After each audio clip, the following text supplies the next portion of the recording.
रायगड जिल्ह्यातील अनेक रस्त्यांना मोठमोठे खड्डे पडले आहेत। या खड्ड्यांचा परिणाम वाहतुकीवर होत असून वाहनांचेही मोठ्या प्रमाणावर नुकसान होत आहे। वाहन चालक तसेच प्रवाशांनाही या खड्ड्यांचा नाहक त्रास सहन करावा लागत आहे। मात्र याकडे ना प्रशासनाचे लक्ष आहे ना लोकप्रतिनिधींचे, त्यामुळे नागरिकांकडून तीव्र संताप व्यक्त होत आहे। तीन एक वर्ष पूर्ण झाले रस्त्याला या काम चालू हो, पण आत्ता रस्त्याची अवस्था तुम्ही पाहाल तर कर्जतवरून नेरळला येताना एक रस्ता एक साईड तर जी येणारी साईड आहे ती पूर्णपणे नादुरुस्त झाली। त्याच्यामुळे आउट साईडनीच गाडी चालवत आणावी लागते। एवढा खराब रस्ता झालेला आहे की तुम्ही त्या साईडने गाडी आणूच शकत नाही। एवढ्या लवकर या रस्त्याची एवढी खराब अवस्था झाली तर अजून पुढे काय होईल। आणि त्याच्यानंतर पण खड्डे भरायला दिलेले असताना खड्डे पण भरत नाही आहेत। त्याच्यामुळे आम्हाला असा प्रश्न पडलेला की कर्जतवरून नेरळला येताना यायचं कुठल्या रस्त्याने, आउट साईडनीच यावं का, हा मोठा प्रश्न आहे।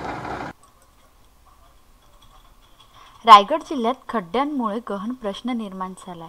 कर्जत नेरळ रस्ते तसेच खालापूर तालुक्यातील सावरोली, सासगाव, ताकई, आडोशी हे रस्ते, शिवाय अलिबाग मार्गावरील रस्ते पाहिल्यावर रस्त्यात खड्डे आहेत की खड्ड्यात रस्ते असा प्रश्न पडतोय। या रस्त्यांमुळे नागरिकांमध्ये मोठी नाराजी पसरली आहे। या रस्त्यावर भरपूर खड्डे आहेत आणि खड्ड्यांचा असा त्रास होतो की गाडी चालवताना आपल्याला मणक्याचा त्रास सगळ्यांनाच होतो आणि गाड्यांचाही खर्च वाढतो। आपला इन्कम कमी आणि गाड्यांचा आता खर्च वाढायला लागला रस्त्यांमुळे। रस्ते असतात मुळात म्हणजे रस्त्यांचं हे कामच मेच्या एंडिंगला करायला घेतात आणि एंडिंगला घेतल्यामुळे हे रस्ते काय यांचे टिकत नाही आहेत, मेन प्रॉब्लेम हा। आणि त्याच्यामध्ये जो मटेरियल वापरतात मटेरियल एकदम निकृष्ट दर्जाचा असतो, त्यामुळे पावसाळा संपायच्या आधीच ते रस्ते खराब होतात। शासनाने जे काही त्यांचे ठेकेदार आहेत त्यांच्यावर योग्य ती कारवाई करून किंवा त्यांची हे करून त्याच्यावर काहीतरी त्यांची नावं जाहीर करून जनतेसमोर त्यांना हे केलं पाहिजे। रस्त्यांची इतकी दुरवस्था झाली आहे की त्यामुळे वाहनांना मोठ्या प्रमाणात नुकसान होताना दिसतंय। शिवाय काही रस्त्यांवर स्ट्रीट लाईटचीही सुविधा नसल्याने काळोखात या खड्ड्यांना सामोरे जाताना प्रवाशांना काही वेळा गंभीर दुखापत होते।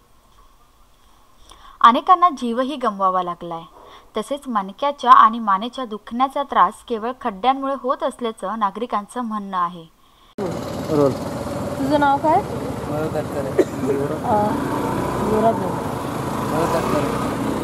किती वर्ष झाले तू या रोडने प्रवास करतो? 5 वर्ष झाले। काय जाणवतं हा रोडवर? रस्ता कधी होतच तर आमच्या इथला चांगला, प्रत्येक पावसाळ्यात जरा खड्डे असतातच, काय दुरुस्त काय होतच नाही। कधी सुरू केलेलं का दुरुस्तीचं काम? केलेलं पण काही अर्धवट सगळं काम असतं त्यांचं। नक्की काय त्रास काय होतो? नक्की काय गाडी चालतच नाही, मेंटेनन्स करून धंदा बिंदा काय होतच नाही, काय खूप रस्त्याचा त्रास होतोय। मी या गावचा रहिवासी असल्याकारणाने मला रोडवरनं म्हणजे आम्हाला बाजारपेठ खोपोली, तर खोपोलीतनं म्हणजे धामणीतून खोपोलीत जाण्यासाठी जे रस्त्यावरचे खड्डे आहेत त्या खड्ड्यामुळे भरपूर आम्हाला त्रास होतो।